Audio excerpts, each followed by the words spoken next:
Now we're ready to sum up what faith can mean to us in our lives.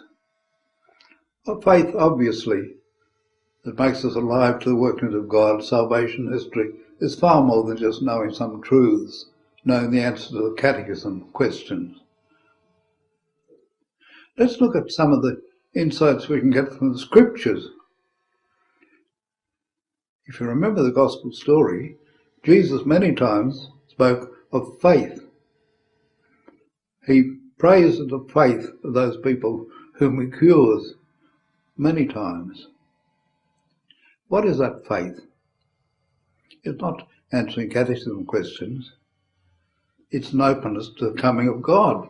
In Jesus, those around him saw the coming of God, the merciful, healing, life-giving God, the God who's bringing hope and confidence to people in their struggle. Cardinal Walter Casper sums this up very beautifully, the meaning of faith for Jesus. He said, faith is openness to something to come, something new. He goes on to say, faith is sharing in the omnipotence of God, the great saving power and wonder of God's working. We can share in that. And faith is an openness. Faith is existing as human beings in openness and receptivity. Openness to what God is doing. So there's a wonderful thought to bear in mind as we think about what faith should mean to us and the faith we hand on to those whom we teach, whom we guide.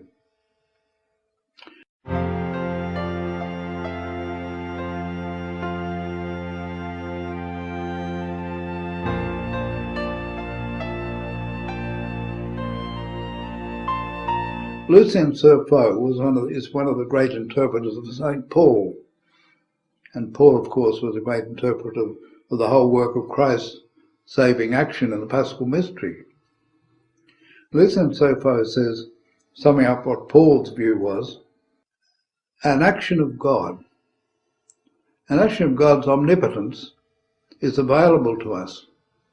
In other words, God's acting, and he wants us to benefit from his action. And faith is the attitude that really makes it possible for us to share in all that he's giving by his omnipotent action in our midst. You can see how this is very close to what O'Leary is talking about. Openness. God, the Creator, is with us always. He's at work in our lives all the time. And if we're open to that, his presence, we'll recognise in the ebb and flow of our lives, the ups and downs, the joys, the sadnesses, the challenges, we'll recognise his invitation, his accompanying presence to us in our lives. We can see clearly, as I've said, that faith is far more than just having right answers about questions of doctrine.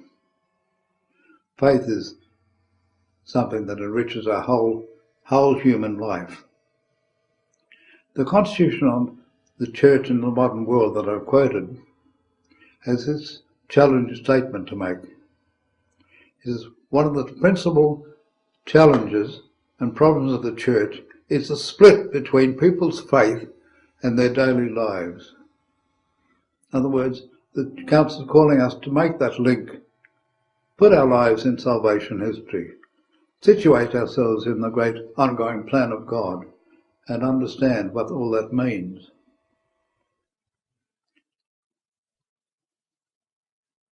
Thomas Groome, who is a great teacher in the field of catechetics, he sums up the lessons we've been looking at in this ways. He says there are three dimensions to faith. First of all, faith is certainly access to knowledge we would never have had if God had not revealed it. But notice, and here we turn back to biblical insights. Knowing, for the Bible, is far more than something of the head. Knowing involves also the heart. To know is to know at that deep level. In the scriptures, sexual union is called knowing. Here we're coming back to our spousal theme. The knowing we share in, as members of the church, Christ's spouse and bride, is that most intimate knowing, a union of hearts that we have with the Saviour. So we come to know we know the Saviour. We know what was dear to him. We know what he came to tell us about our Father in heaven. All these great truths and encouraging truths, the total plan of God, the almighty triumph of creation that will come at the end. These are things we know through faith. So that knowledge is far more than just heady knowledge. It's knowledge that really touches the heart. And therefore, because it touches the heart, Groom said, it has a trusting dimension. See, many Protestants stress the trusting nature of faith, and it's a very valid insight. We've got to recover that ourselves. Do our people have that trusting faith? Knowing God, knowing the Saviour, knowing the truth that he brings, should fill us with trust, with awe, with wonder, with gratitude, with the certainty that God is for us. What can anything do against us when God is for us? That trusting dimension of faith. And having found that trusting union with Christ and all he stands for, faith gives expression to itself in loving service. A faith that is not leading us to loving service of those around us, of the world in general, sharing with Christ his responsibility for the world, is not a living faith. A faith that should shape our whole Christian life.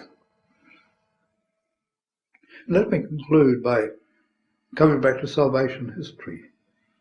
I've been stressing salvation history, and the great plan of the Scriptures is about the ongoing drama of what God's doing in creation. But notice salvation history is not only a magnificent universal thing, it's a very personal thing.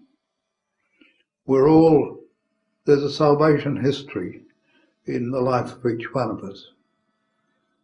And as our life unfolds, as we come to know our life, as faith shows us the meaning of our life, as our life unfolds, we'll come to know how God has been with us in the progress of our lives. That we'll come to know the lessons he taught us. We'll come to know the hope that should be ours as Christians who believe in the one true God.